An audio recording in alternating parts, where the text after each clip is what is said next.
Welcome, everybody, to the Lynn, Scott, and Friends show. I'm Scott Jones. Lynn is unfortunately a little under the weather tonight. We're all sending our best to her. And, okay, do I have everyone? 2, 3, 4, 5? Yeah, I got everybody in here. All right. We wish you the best. Reminder before we get going into the show. First of all, Happy New Year to everybody. I hope everybody's on track to start something great this year.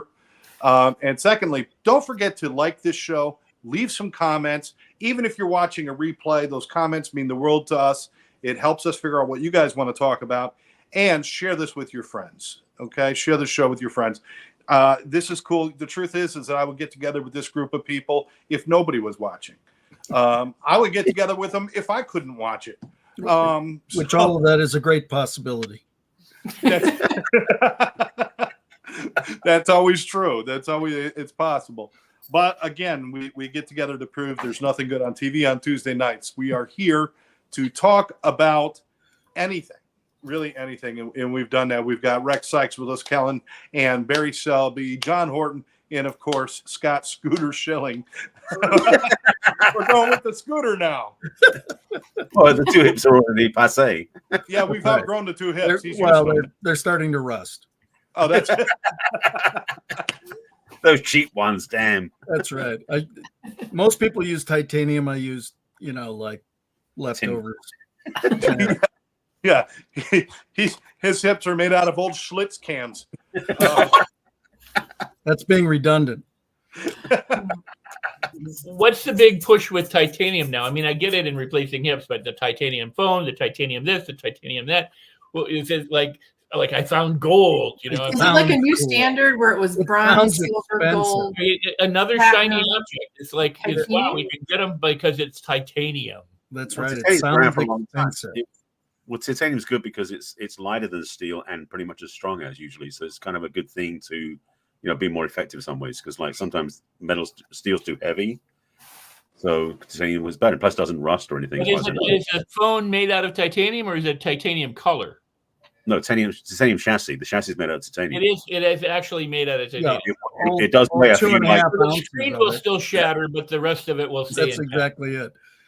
That 2.5 ounces of titanium is very important. Yeah. Very I mean, the amount of titanium they put in there. Listen, guys, it's a buzzword for marketing. Just like in my business, the word holistic used to mean something, and now it's been bastardized. Or natural, organic. The word organic. You go to the grocery store, and it's like everything's organic now, and everything is, and nothing is. Organic just means it comes with dirt. Well, the thing about organic, the problem with that is that's because of the FDA. Blame them because they widened the definition to allow people to use the label without actually being any sort of qualification. No, right. They wouldn't do that. Oh, no. They wouldn't change labeling just to serve them. No. Oh, serve them. Stop. Okay. Scooter, I what color is the sky in your world? It's good. I walked through two grocery stores yesterday and today that I've never been in before.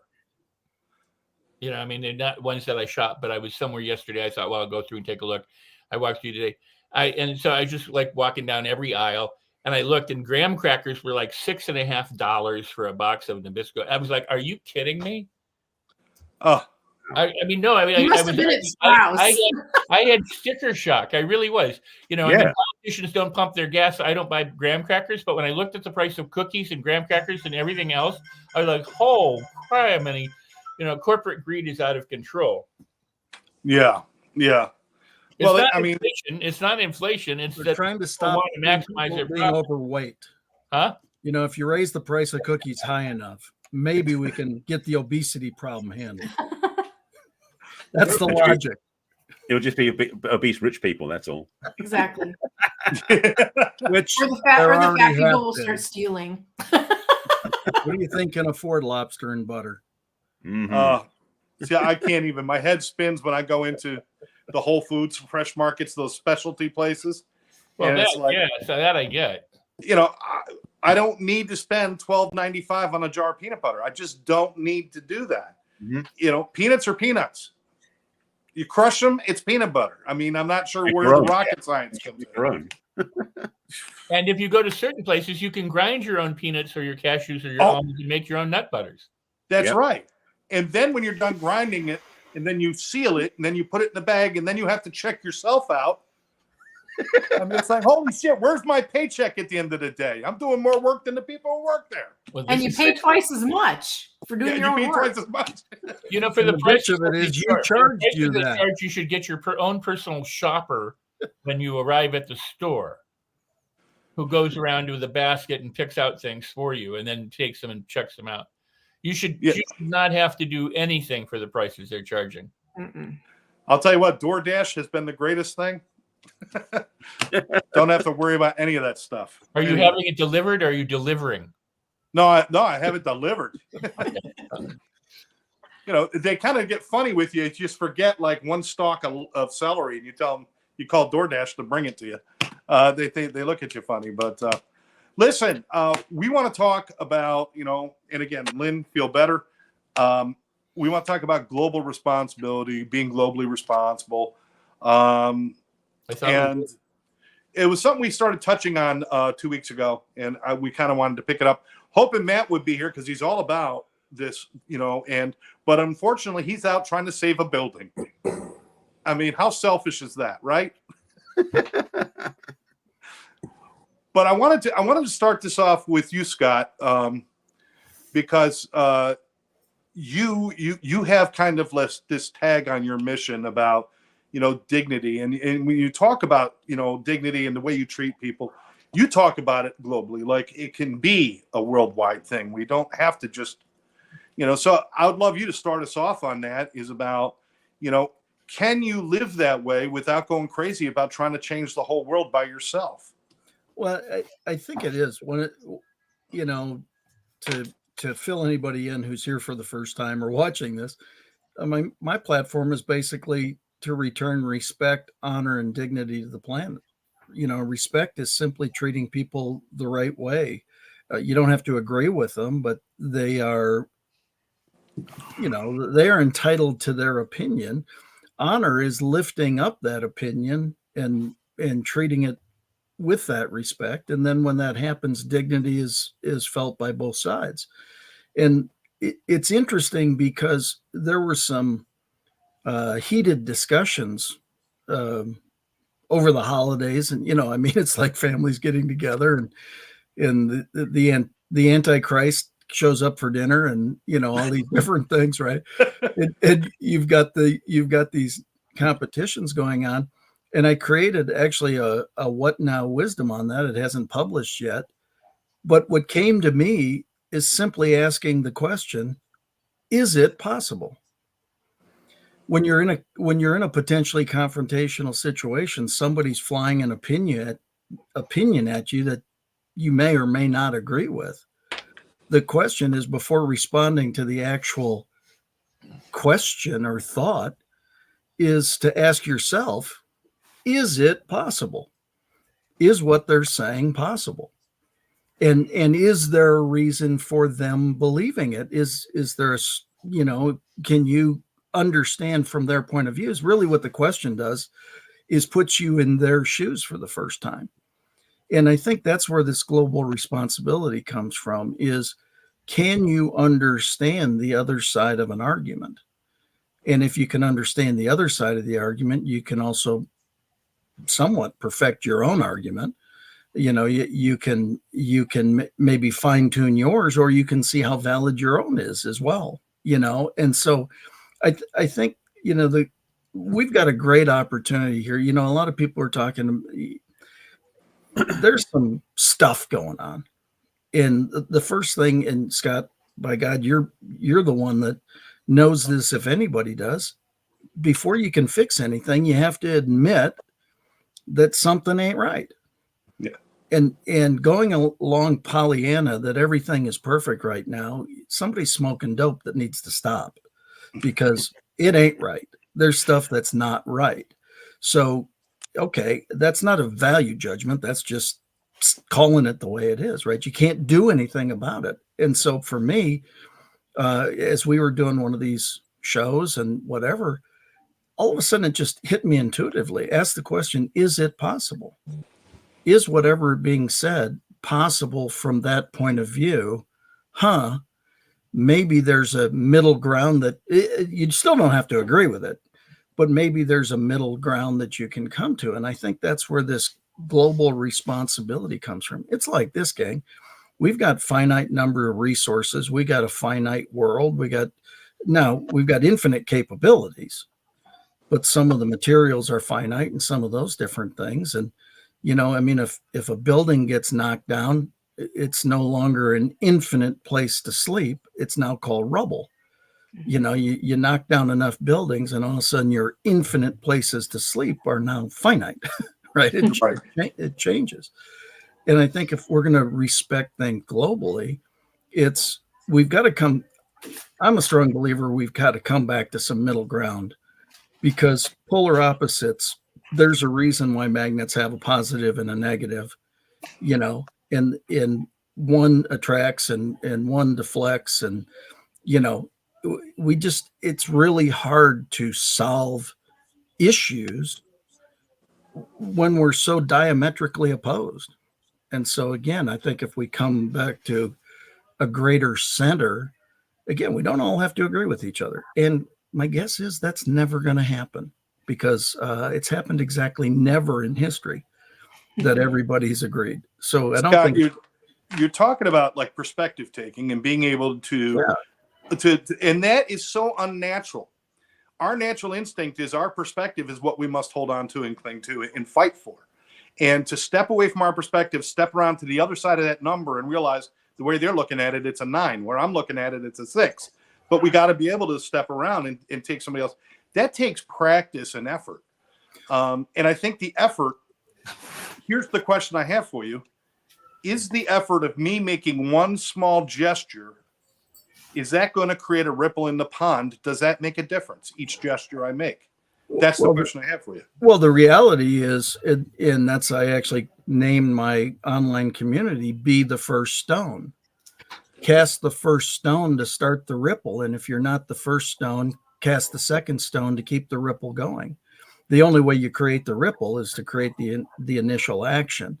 And while one of us, again, I've quoted this so many times, it's crazy. Mother Teresa said, if you can't feed 100, feed one. If you can't do things in mass, take your own individual responsibility, do what you can do. And who knows? I got a message today from somebody that's been watching, like today was day 101 of posting What Now Wisdoms across 20 social platforms. And I got a message today from a woman says, I've never said this before, but I've been watching these posts and watching what you've been doing. And she said, tell me where I can come see you speak live. I want more. Wow. Now that's pretty freaking cool. That is awesome. And has never said a word in the first 101 days. Right. And so the point is, because I've had people say, Scott, it's 101 days. What's the big deal? I'm supplying a minute and a half of positive inspiration and input to whomever might see it. Now, somebody said, but who sees it? I said, let me tell you who saw it yesterday. An NFL Hall of Famer, one of my first bosses in corporate America, a kid that I went to kindergarten with 20 years ago. Yeah, your math sucks, all of you.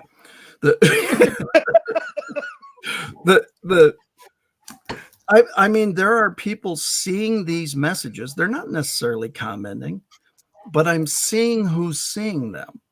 Right. And the fact is, I'm not doing it for the comments. I'm doing it for somebody to sit there and go, wow, maybe I can do in kind. And that's where, again, when we come to this global responsibility thing, I think the biggest part is I tried to save the world for a lot of years. And you know what I figured out? It's really heavy.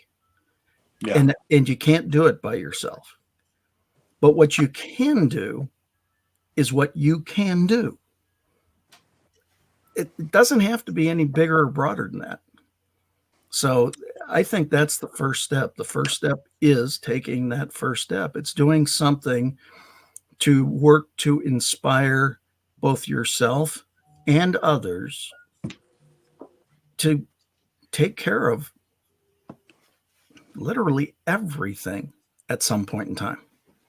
Scott, appreciate that, man. You kicked it off in the perfect direction. We probably don't all need to speak. We'll just end the show here. You got it?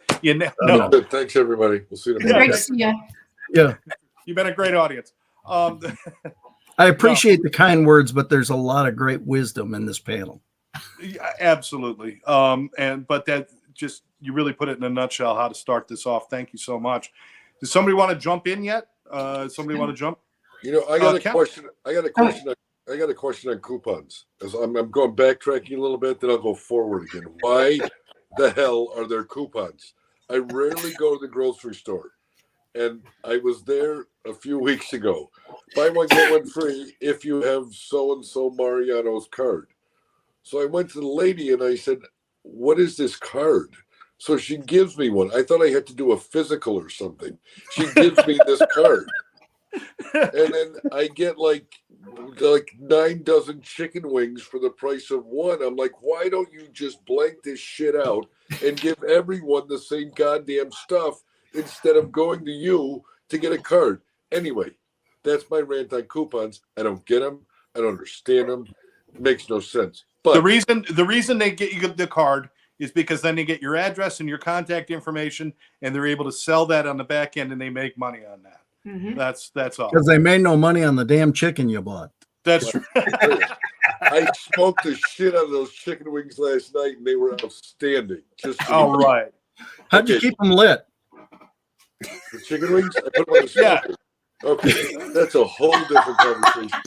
Secondly, we were talking about individual, and Scott, what you had said about the capabilities and the small steps. We always go back to, man, that one lady that told me she loved my pocket square 20 years ago. I brought that out to someone else. And when you say it to someone, I think what we need to think or believe is that person will bring it to someone else. You know, I think that's really it. So you spread the good news. You compliment someone every day, compliment 5 people a day, send a couple of emails a day. You just hope that one of those people will carry on that tradition, and that will be that one pebble. Goddamn coupons. I'm done. John, are you talking about possibly like you're doing these things, but you have faith that this is going to carry? You don't know how or where, but you just have to have faith that what you're doing is going to have an impact, right? No, 100%. I have faith it's going to happen. If it doesn't happen, that's not my fault. I've done my part, and I think if I do it to enough people a day, whether it's via text, email, conversation, seeing someone wherever, you hope one of those 5 people will carry that on. And then, like Scott said, it's going to carry on that ripple effect. Love that. Love that. It's great. You got to have some sort of faith. I mean, without faith, you pretty much don't take a step out the door. You got to know that I'm going to be okay if I take that step, and this is going to work right, and this is going to work. And, you know, I'm not talking about spiritual faith, but maybe it is spiritual faith. I don't know what it is, but no, but you feel good when you do it. You really. Oh, do. yeah, that's true. And the response they give back to you, you feel good. You do that at 7:00 in the morning, man. Your day is set. Your day is done. You know, it's all these things. I don't think anybody here would disagree. When you do the right thing, even if you don't want to do the right thing, there's a benefit for you from it. There always is. So by being unselfish, you're actually being a little selfish because you're growing and you're becoming a better person. Yep. So, see, Deb says, hi, Rex. Paul says, what I can do is far more than I do. What I can do is far more than I do. And Sandy's out there saying hello. All right, Kellen, let's bring you back into the middle now. I don't even know where to start now because, now my dog's playing with his toy. Sorry. Squeaky sound was. So squeaky. Sorry. Well, actually, what I originally was going to say was to kind of play off of what Scott said, and I mentioned this a couple of shows ago about how my daughter and I were having problems because I was disagreeing with her decisions, and that I had to come to the realization that just because I didn't agree with her decisions didn't make them wrong. And then I've also decided, and I think we should all carry that out into every other aspect of our life in the world. Is if somebody says something, you don't have to agree with them, but it doesn't necessarily make it wrong because you don't agree with it. And I have been incorporating that with a lot of my thinking lately. So what I do is I pause. I don't like react immediately. When I was younger, I was very, very passionate about things, and somebody would say something, I would be blah, blah, blah, blah, blah, blah. But now I sit back and I reflect on it, and I don't react immediately. And I have that new mindset of, just because I don't agree with it doesn't mean it's wrong. So I just wanted to say that, playing off of what Scott had said. I like that a lot, and when we're talking about perspective and seeing things, like I said, if I stand on one side and somebody's on the other side, we're looking at the number 6. They see a 9, I see a 6. Right. Who's wrong and who's right? Nobody is. And the truth is, if you truly believe in what you do and what you're participating in, you're not wrong. Right. From my point of view, I think I wouldn't do that, but it doesn't mean it's wrong. Yeah. In fact, the whole thing of right and wrong, I think gets oversold a little too much. Because who's making that judgment? Who's making that judgment? Barry, speaking of judging people. Are you judging me or are you thinking I'm judging? Which way are we going with this? Sure. Whatever makes you feel better, brother. I'm going to skip that one completely. But taking something that John said, there is something selfish about wanting to make your world better around you. So by doing the thing of being generous to somebody else, like you were saying, and like we've said before, to wear the pocket square and notice somebody else's the way they wear things, or if you open the door for somebody, or you let somebody in on the freeway, you may think you're doing it kind of being selfless, but the reality is you're doing it to feel better. You're making a difference in your world, and there's nothing wrong with that. The challenge is that most people, unfortunately, don't see the world through that lens. That generosity of spirit, to use a spiritual term, is really something that we could use more of, especially when we have differing viewpoints. And so to speak to what Scott and Callum are talking about, it's funny, I think about the pause. I had that same conversation on a conference call this morning. So it's in the air. The idea being is that we are largely programmed to be reactive versus responsive. When something happens, we have to immediately come back with a response, whether it's either agreeing wholeheartedly, which is rare, or to knock it down because we want to feel better about ourselves. We unfortunately have this inbuilt hierarchy where we evaluate how we feel based upon if we're better or worse than somebody else. That's a hardwired thing a lot of people carry.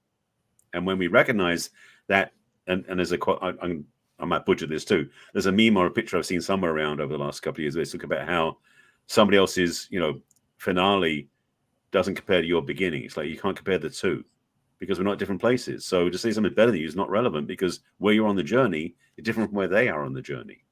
But we get caught up in this paradigm because we're so built on the external of reference and comparison. We suffer because we don't think we're good enough because they're better than us. In our eyes, they're not true, but we think they are. Or we feel superior, which is also an ego position, because we're better than them. And I had this download New Year's Eve that hit me so clearly. It's like I'm talking this for a while without being honest about it. So I said, okay, from this point forward, and I already posted 4 videos about this, and I've got like 8 more in the queue that I'm going to record. Just 3-minute talks, 2-minute talks about self-love, because that term, which has been so, like saying about holistic and all these terms and organic, these things, self-love has been used in ways. Like, oh, it's kind of, I was going to say it's a bit like a placeholder, but the truth is it's much more powerful than that. So I've been talking about what self-love really means, which is having a healthy relationship with yourself. Because in my working relationship coaching, most of the time people are judging their partner or not getting what they want from their partner, and they're feeling wronged by that. But if you start to learn how to put your own self first, I'm using the term self-love as an umbrella for a much bigger topic. Right. Then you're in a much better participant in a relationship. Because somebody does something that hurts you, you don't take it personally, first of all. You go, oh, I can choose to love myself first, and then respond to what they did versus reacting and creating a discord, upset, divorce, So to change our world, on speaking a bigger picture, if we can be kinder to ourselves in response to what's happening out there, that's a good beginning. But the second piece is, can we be kind to the people outside of ourselves because we care about ourselves enough to not worry about their approval or their comparison or their whatever it is?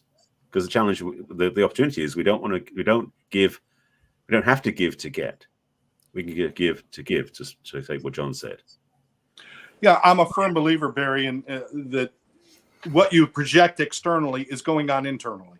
Mm-hmm. If I'm spewing hate externally, or if I'm spewing judgment externally, internally, I'm doing that to myself. So there is a symbiosis between caring for yourself and caring for others. You can't do one without the other. Right. Right. That's the thing is that, I mean, somebody wasn't go with this. I guess the simple thing I want to say is that we forget that we are one human race. There is no competition. There is no other than us. So when we start to recognize that, I'm a brother's keeper type thing, when we start seeing everybody else around us is human as well, we start lessening the fierceness and the fighting and the discord. The thing what Scott was saying about different, the opposite opinions. We do have a lot of differing opinions, absolutely. And the challenge is that nobody's going across like, well, what if I sit in the other person's shoes, walk a mile in my shoes? What if I sit in the other person's shoes for a minute? Not to say that I think they're right, just to start seeing that they're not wrong. Big difference. Absolutely. Absolutely. Rex, thanks for coming back, buddy. Happy to be back. I'm sorry. I had a very important call I had to take. And so I apologize. I didn't get to hear everything, but I do get to just, oh, for God's sake. It just, I'm gonna say the unspoken. I hate Macintosh and Apple and everything about the phone. I just was on the phone with this person, and I go to speakerphone, and it gives me a menu. It used to just go, I could press the thing, the icon, and the thing would show up. Now it goes to menu. It constantly is changing, which is on the one hand good because it keeps me on my toes. It keeps me cogent. I'll be on top of the things for the rest of my life because iPhone is always changing. So it's teaching me resilience. It's teaching me to appreciate change. And you're loving it. Yeah. Yeah, that's their whole purpose too. But I'm going to disagree with Scooter there because he disparaged Pollyanna again. Here, wait a minute. There, now you can punch him. Damn. What he needs is a hand to come into his frame. Yeah. I disagree. Everything is perfect. It is perfectly imperfect. And the magnets have both positive and negative poles on one magnet. I mean, think about that. The same item has two aspects, and it depends on which one you're focused on. And so I don't really disagree with Scott, or Scooter. But the point is that a lot of us humans tend to focus on the negative pole and not on the positive pole. And, like I disagree with people who say there's toxic positivity because the alternative is what? Negativity? I mean, which do you want? But there is the opportunity for people to say, even though things are perfect, it doesn't mean that you can't change things. It doesn't mean, because everything comes about from being, to some extent, uncomfortable. We get uncomfortable. We outgrow our clothes, in other words. At some point, it's too tight or too small or too short, as we're growing up as kids. And as adults, we tend to grow wide instead of tall. But the point being is that if it weren't for discomfort, if it weren't for the things around us that challenged our thinking, that causes us to be resilient, that we hate, like the iPhone or the Macintosh or Apple in general, the point is, well, I have it. I've been a Macintosh. I just like to take this moment. I've been held hostage for Macintosh for like over 30 years. There goes I the Apple just like to sponsorship. take this moment to say goodbye to our Apple sponsors. Thanks for being with us. We appreciated your time. Come back. What they'll do is I'm going to get a letter in the mail by their attorneys, most likely. But the point is that the key is, and by the way, Apple is really pretty cool. Titanium. Well, you got to be able to play both poles, right? Yeah, there you go. And that is the point. It depends on what we focus on. If you want to build a better world, focus on building a better world. What Scott said about the first stone is important because it's the butterfly wings flapping in South America that caused the ripples up in Oregon. How do you work globally? Right where you're at. If you help yourself, you're doing something on a global scale. If you help your neighbor, you're doing something on a global scale. If you help the people in your community, you're doing something on a global scale, because each of those ripple. Each of those contributions can contribute to somebody else, even if it only appears locally.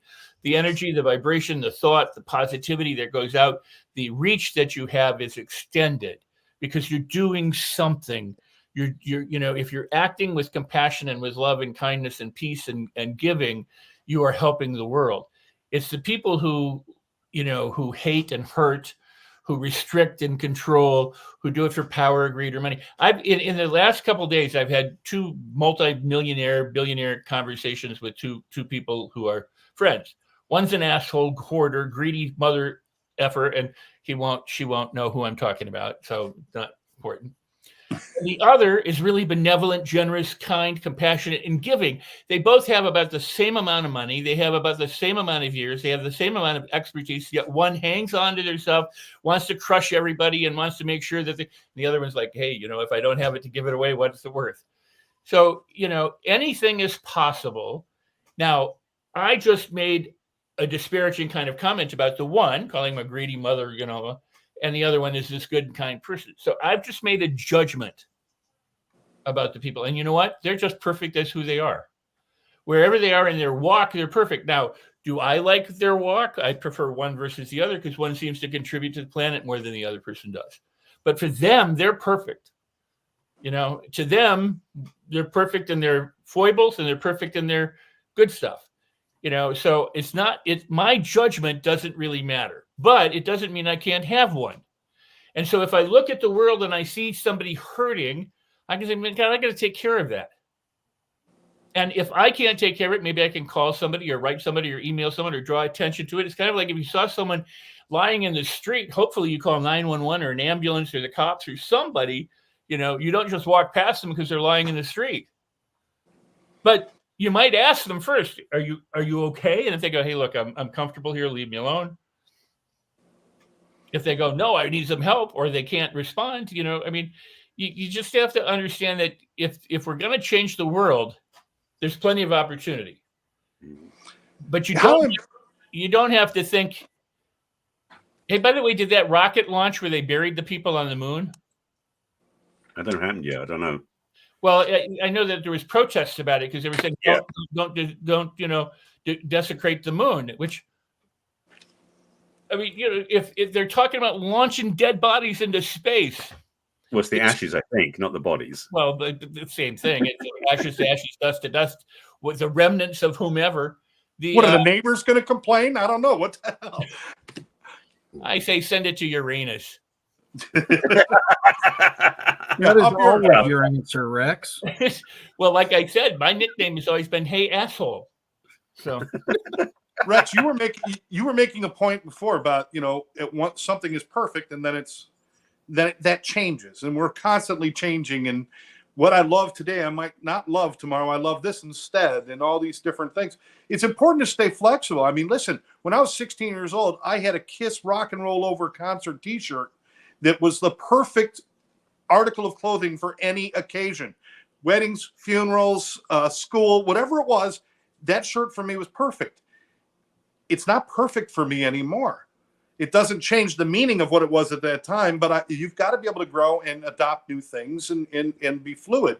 And you were alluding to that a little bit. I wonder if you can go a little bit further with that, Rex. Well, my point is, if you accept the premise that there's only the eternal present. Humans can look back on the past and onto the future, but in the universe, there's no time. We calculate the age of the universe, but the universe doesn't calculate its age. So if there's only present, and if you can understand that we are always only present, like right now, I'm present right here, but I can be thinking about the future. I can be thinking about the past. So I can be missing what's going on with you. Like when I was on my phone call, I had to deal with what was going on in the phone call, and I'm looking at you guys on the screen, telling the guy, I got to get back to, something that I'm involved with pretty soon. But the point is, in my present, I'm on the phone, looking at you guys, talking, wanting to be with you guys, and spending time with this person. But that's what's present. Does that make sense? Makes total sense. And by the way, thank Apple. We heard every line of your phone call. We just sat and listened and laughed. Yeah. There you go. Okay. But what I'm saying And you missed a perfect rant on coupons. There you go. But it's just like two forms of matter can't occupy the same space. I can't be here and in your living room theoretically. I can't be here and sitting next to me over there. So the point is that in this present, whoever you are, wherever you're at in your journey, that's the only place you can be. You can't be miles ahead of where you're at.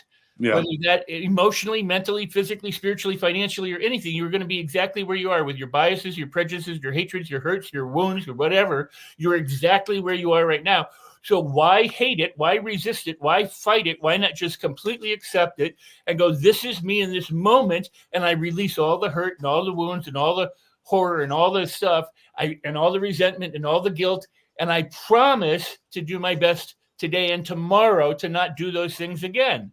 So that instead of carrying all this guilt and shit and crap and all this stuff around and then spewing it out on everybody around us, just understand that you are the best version of you at any given moment that can be. And another day you might be a better version or a worse version, but right now you're perfect. It's kind of like the magnet is the magnet. It's not going to be a chair. Right. It is what it is. You are what you are. I love that. I love that. So it's to learn to accept it. I made judgments on purpose, but and to describe things both with Apple and the people. But the point is, those are things that we think about that cause people problems. If you're thinking about how you hate your phone, or you hate your friend, or you hate something, you're going to feel in a particular way that you won't feel if you think I love my phone and I love my friend, because your thinking matters. And what you put your energy into and your attention on gives you more back. So give out the love and the compassion and the peace and the understanding through self-acceptance and through loving yourself and through self-forgiveness and through self-respect. And then you're more apt to do that with other people, because you're less apt to judge other people if you stop judging yourself. Dan Armstrong, I'm sorry, Dan Armstrong wanted to thank you for your passion there, Rex. I just want to make sure I pointed that out. Thank you, Dan. Dan is an incredible guy. He's an author. He's an author of many books. He's got a new book coming out. He's an incredible speaker and a presence in life. Thank you for being here, Dan, and thank you for that. And Dan, the real passion starts when the show's over and Rex goes out into the garage, takes a ball-peen hammer, and takes care of that goddamn phone. All right. Well, I agree with what Rex is saying. I mean, I think one of the things is, and I'll speak for myself, as I become more mature, you start to realize the judgment and all the different stuff, and like I say, all of a sudden somebody's trying to, well, how many impressions have you got by what you're posting, and how many this and how many that, and I said just the perfect amount. Yeah. And that answer actually pisses some people off. Oh, yeah. It's like, well, you're not trying hard enough. Can I share with you? I don't want to step on you, but can I share with you? When I first started coming to the Midwest and moved to the Midwest, I used to, in Los Angeles, people say, "How are you?" I go, "Fabulous, perfect, wonderful, terrific. How about you?" And that was my standard answer, because I'm like, wonderful, because you want to affirm what you are. And most people go, "Oh, the weather sucks, I suck, this sucks, that sucks, everything." So I would go to these dinner parties like every Wednesday night for years. We had them, and I'd come in and they go, "How you doing?" I go, "Great, fantastic, wonderful." So one day I walk in and they said, "How you doing?" "Oh, don't tell us, you're great as usual." And I was like, whoa. So the next week I came in and they said, "How you doing?" I said, "God, the traffic sucked all the way over here." And they looked at me like I was a human for the first time. They were like, "He's one of us." So I conducted this little experiment. Every week I would go in, I would complain. And they would just thrill and throb and throttle and, cuddle me and everything else. I was like, I was sad, because I'm sitting there going, and then after a while I said, okay, I mean, I didn't point it out to them. I went back to being wonderful. But the point is that I was so amazed. Misery does truly love company. Mm-hmm. Well, and totally agree with you. And so does inspiration and happiness Yeah. and all the others. My standard answer is when somebody says, "How are you?" Fabulous, and I'll get better. Yeah. And that is my standard answer. And it is, if Scott Jones called me on the phone right now and I had his number in my phone, I would say Scott Jones Fan Club, Scott Schilling president. And I verified that because when I call you, that's the kind of response that the hello I get. Yeah, and I'm like, who is this? well, who is this on the wrong number? Can't be Scott Scooter Schilling because I know him and he doesn't like me. No, but Scott, before you go on though, I want to clarify something. Some people will do those kind of things, and I know some good people, not enough of them, but I know some people who will do those kind of things, and other people look at them like, what a phony. Yeah. I mean, because they don't believe that you're being genuine when you do that. Have you come across that before? Oh, absolutely. But let me tell you what wins genuine time. Because I have answered that question that way for 25 years. I have done the answering the phone that way. I have people that call me just to have me answer the phone that way and say, hey, I needed that today. And so when you have consistency and you do it, are there people... My signature is, please let me know how I can be of service.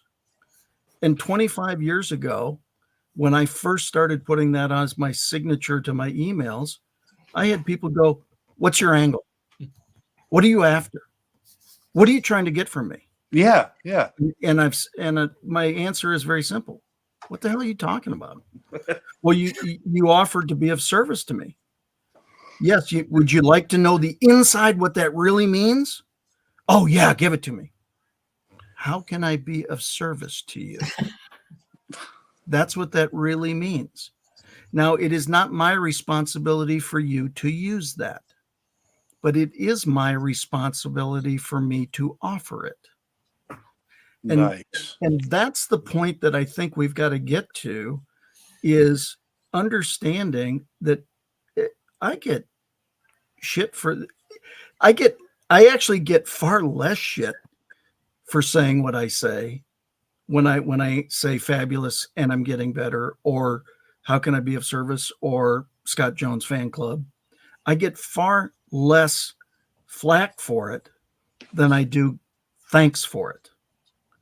And that happens over time. That happens with consistency, and where people know. And where did I learn the fabulous and I'll get better? Was from the great Zig Ziglar.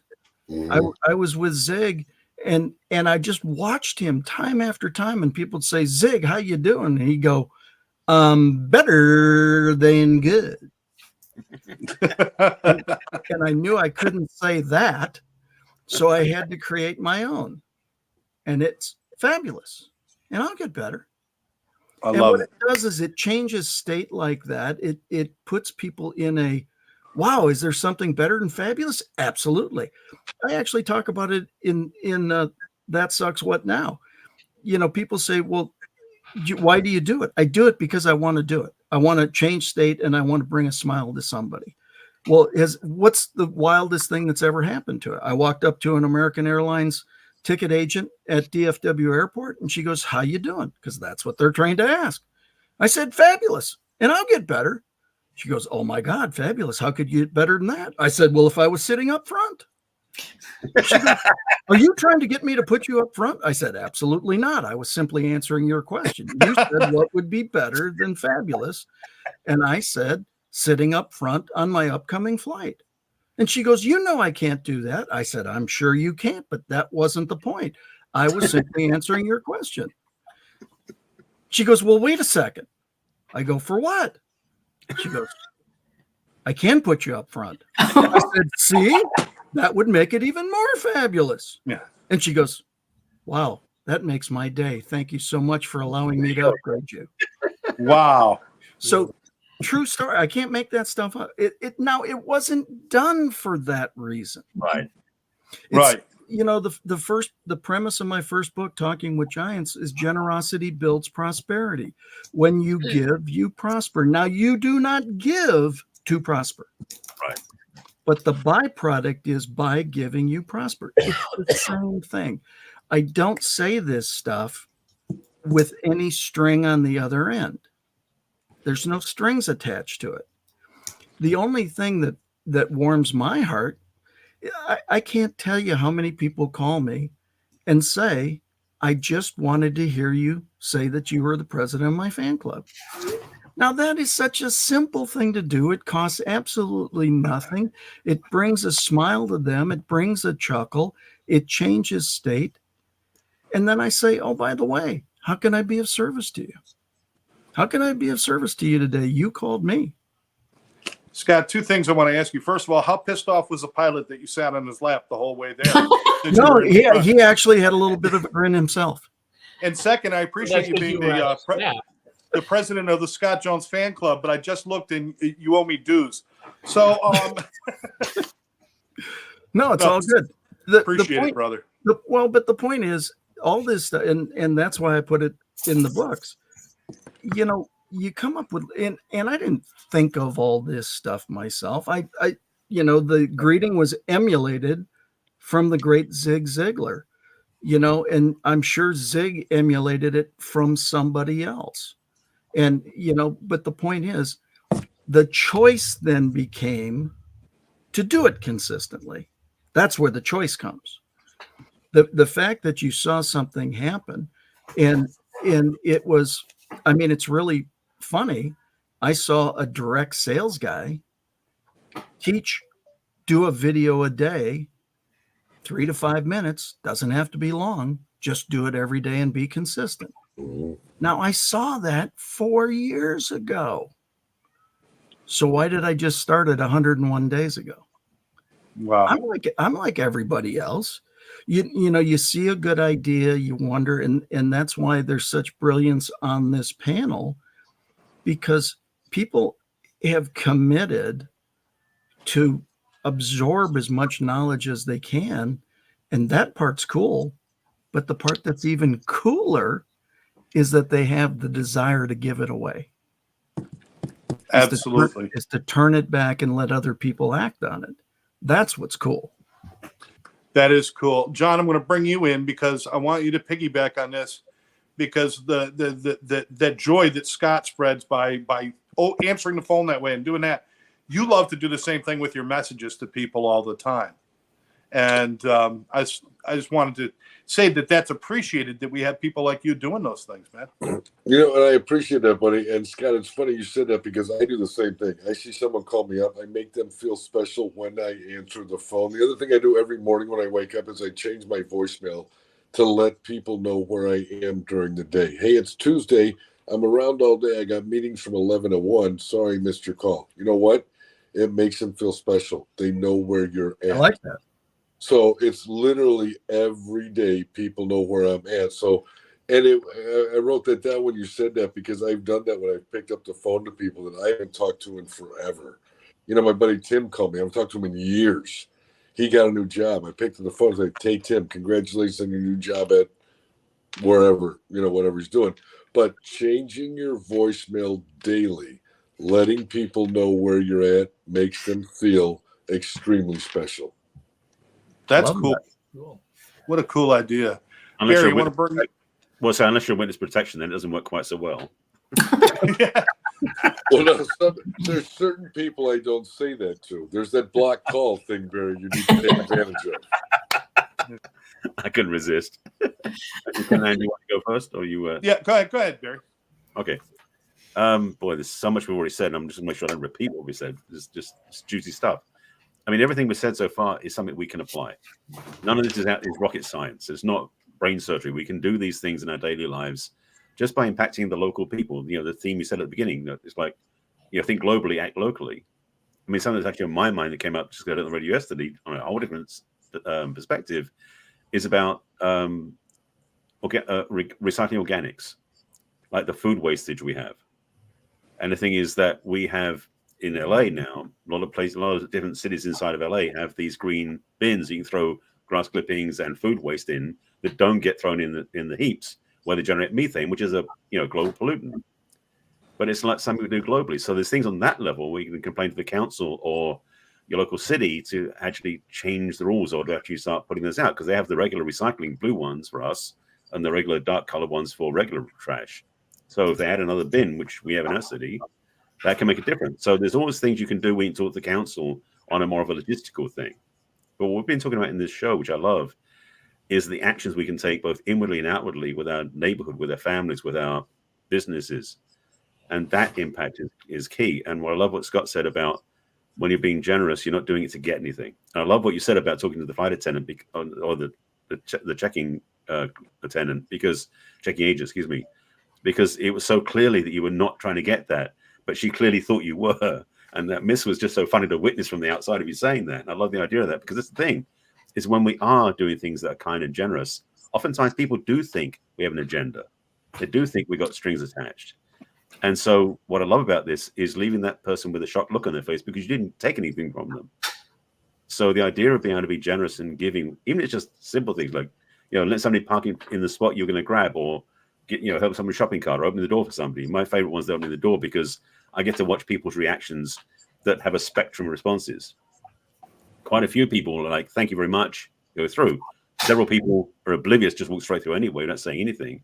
And there are people who get upset with the fact to open the door for them, because somehow I took away the privilege from them. And I'm like, so the reality is I'm still going to open the door, but the reactions of other people is up to them, not me. And that's the thing I want to speak to in this point, is that we have opportunities here. We talked about so many ways we can give and serve, make a difference. The thing is, can you do that regardless of what the people's response is?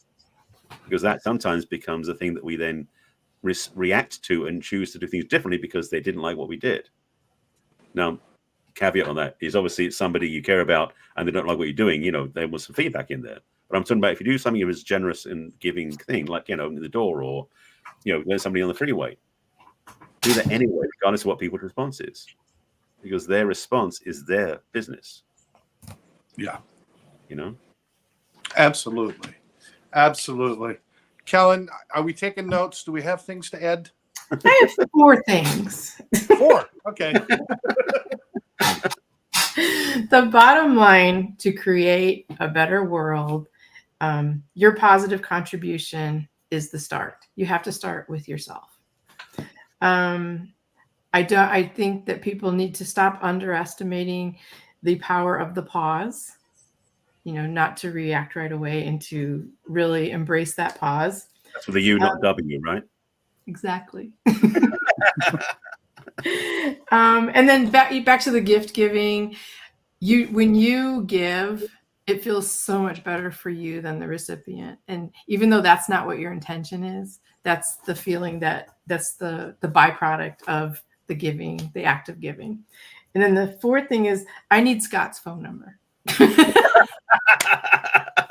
So here, I'm going to give it out to everybody. Okay, good. Which Not Scott? a problem. Oh, Scooter, I have your phone number. Yeah, I know. I was going to say. I need Scooter's phone number. Yeah. No, she wants to hear a fan club. It's 1-800-2-HIPS. All right. And I'm checked out. No. Thank you so much for that. You're right. I mean, people, we get stuff back when we give. It's like you get a bigger reward than anything we could possibly give to others if you're open to it. Right. And if you don't put limitations on that reward, if we go over and we hand somebody something and we're expecting something back, that's one thing. I mean, that's not the reward. The reward is to do something and then just to kind of absorb and sit back and go about your life and just, you feel it. I used to stop on, when I did my radio shows. I did the morning drive time up in Philadelphia, and when I would leave work late at night, when I'd leave work because I did TV in the afternoon, I would stop at a pizza shop and I'd always get an extra pizza. First of all, because it was buy one get one free. That's why I got the extra. But I would actually go out of my way to drive over a couple blocks and drop it off to this place where these homeless people were, and I'd give them the pizza. And then every morning I announced it on the radio show, what a great guy I am, and what a wonderful thing I did. And I never really experienced the joy of doing that act because I was too busy trying to get the reward. And, it took me a long time to figure out what I did wrong there. But we're gonna do kind of like the go around. But I just want to say, you guys, all of you, amazing people. I love the fact that we don't have anybody on here that thinks they've reinvented the wheel, that we all know that we learn through absorption of what's around us and the people we put around us. We help each other. John, your mission just to reach out and to be kind every day and to do those things is brilliant. It's not something you have to do. Jesus, you work with mortgages. You don't even have to have a personality if you don't want one. But look at you. You're fantastic. You're fantastic. Kellen, you show people what it's like to go from a dark place and come into the light. Not just come into the light, but to share that light with everybody you meet. And to do the things you do is brilliant. Barry, I mean, anybody who's willing to sit down with a couple of miserable people and try to put shit back together. God bless you, brother. You know, I mean, but you're dedicated to helping people really experience what relationships should be. And that means the world. Scott, your mission, like I said at the beginning of the show, I'm so impressed that I get to share time with somebody whose mission is to change the world. And it's one thing at a time. It's through respect and honor and dignity. And just to say that out loud, to say that's what I want, and you're not talking about cars or houses or anything. I'm humbled to spend time with you. And Rex, I've never met a soul who could kick the word "can't" in the balls like you. I every time I listen to you, I'm thinking, like, why did I hesitate on things when I didn't have to? Whatever was in front of me was something I could have had if I really wanted it. And all I got to do is want to do. And then if I do, it's done. And you bring that. I don't think I've met another person on this planet who can put things as clearly as you do when it comes to just building a life that you want to live. And I appreciate all of you for all that you do. Hang on there, big boy Scott Jones. And for you, before you're complimenting everyone else, for what you've been through, the passion you have to do this every week, the way you make us feel good about ourselves. Take that back, motherfucker, and feel good about yourself, because you are an amazing man. What you've come through, what you've been through, and what you're showing us. So we're here for you, my friend. I appreciate that. So we've got a couple of moments. So let's just kind of go around the horn one time. John, why don't you kick us off? I thought we did that already. No, this is just a goodbye message. Or okay. One Four things. One final thought that you can give us. Everybody, give us one final thought on something that they can do, or maybe something that you found out that works. All right, what I'm going to find out is I'm still trying to figure out this whole coupon ordeal. We'll figure that out by next week. But I think starting, and everyone says about the new year. Why the new year? Every day is a new year. Don't wait till the new year to make something special. So you guys are special. I'm going to Mariano's. I'm going to get 2-for-1 ribs, and I'll report back next week. Do you have a coupon? I don't, but that old lady gave me. It's 2-for-1, isn't it? That old lady gave me the Mariano's card. Oh, there you go. Or maybe it's her phone number. I don't know what. I'm not sure. Don't tell your wife. He got a date. You guys are the best. Have a great week. You too, John. Barry, what do you say, brother? Boy, if I cherry pick one thing out of what we said today, it really is about the fact that whatever happens out there, you don't have to be controlled by it. If you want to make a difference in the world, start making a difference inside.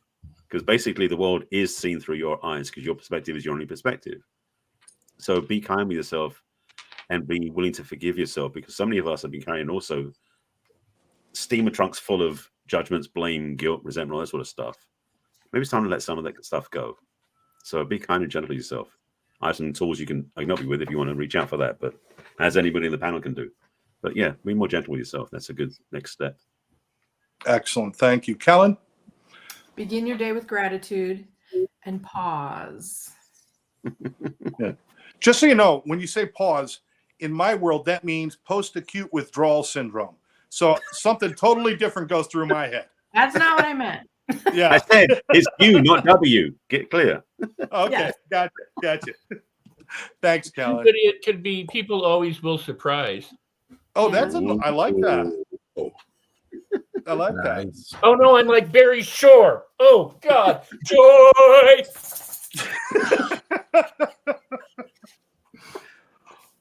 Rex, tell me something. I have one thing that takes two. Give people your immediate attention. There's no greater gift than to actually be present with a person, give them your full attention, and listen. I made a commitment to my children when they were born that I would always put them first over anything I was doing. I'm sure they have counter examples of when I didn't, but whenever they came to me or something, I tried to immediately stop whatever I was doing, give them my full attention. I would get down on my knees and look them eye in eye and whatever. And the lesson I learned came later in life after having done that while they were growing up, is when I got the dogs and I would come home. The dogs don't go, wait a second, I'm busy with my bone here. They just greet me. They just go, whoa, you're here. And they're 100% devoted to greeting me. You know, now they may ignore me when I'm in the bedroom and I go, come here. They go, oh yeah, whatever, I'm tired. But, you know, they're just unconditional. The attention is 100%. They're completely devoted. And if you do that with another person, you are bathing them with presence and with appreciation, with respect. You're honoring and you're, you know, in ways that they rarely, if ever, get. Absolutely. Thanks, Rex. And Scott, you kicked us off. Why don't you kick us out? Well, you know, I look around this group. You got John, who was dressed up as Santa for most of December, bringing joy to people and doing things. Scott, you're constantly stretching with some of the toughest, hardest conversations ever in improving people's lives. Barry, we can't get a dang call on a Sunday because you're donating food and delivering things to people, you know, and being of service. You know, Callanan, you go back and want to contribute to kids and lift them up and make a difference in a school system. Rex, you're brilliant in all the different wisdom that you share in the conferences and different things. I mean, whether you pick one example, you pick them all, or pick something, you know, none of that stuff was anything other than somebody making a decision that they wanted to put a smile on somebody's face, lift somebody up, help them out, make that be the first stone. They wanted to cast that first stone to start the ripple of doing something good. And we all have that possibility. The only question becomes, do you make the choice to do it? You know, every decision has a consequence. Guess what these consequences are? Good. I mean, they're happy. They're fun. Kellen, the phone number is in the show notes, but I got to have yours because I got to have you in the phone. Doesn't work. Wait, I put it somewhere. Anyway, so while they're doing that, I want to make a couple of points, and that is one, thanks to everybody on the panel. You're all incredible.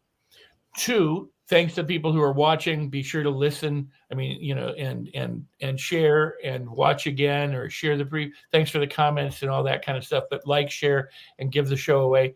And to Kellen, I was on Kellen's show a few weeks back. What a marvelous time. What a wonderful host. What an incredible experience. It's one of my favorites. I really want to thank you for that. You're marvelous at what you do. Thank you. And it was fun. I hadn't been able to do that, so I wanted to be sure to point that out. So thank you so much. I think we could all give one last shout out and certainly thank Lynn Serrano for being the glue that put us all together. Talk about a positive spirit and somebody who just when you can pull people together from all over the place, and they don't just come together, but they stick together. That's a gift. Mm-hmm. That is truly a gift, and we thank Lynn for that gift. We hope you're feeling better, and we'll see you next week, Lynn. Barry, do you want to say something real quick? I was going to say, I want to ditto what Rex said to Kellen, because I was on a show a few months ago. Same feedback. Love the show. So if you haven't listened to Kellen's show, go find it so that you can listen to it yourself. It's called The Bright Spotlight. I don't get to be on her show because I haven't finished my book yet. So still, yeah, I look forward to sharing that. That's next. Both Scotts. There we go. All right. For everybody, John, Scott, Barry, Kellen, Rex, I'm Scott. And you've been watching the Lynn and Scott and Friends show. Again, please save this show, share it with your friends. We will catch you next time. God bless all. Take care. Have a great week, guys. See y'all. Thank See ya. you.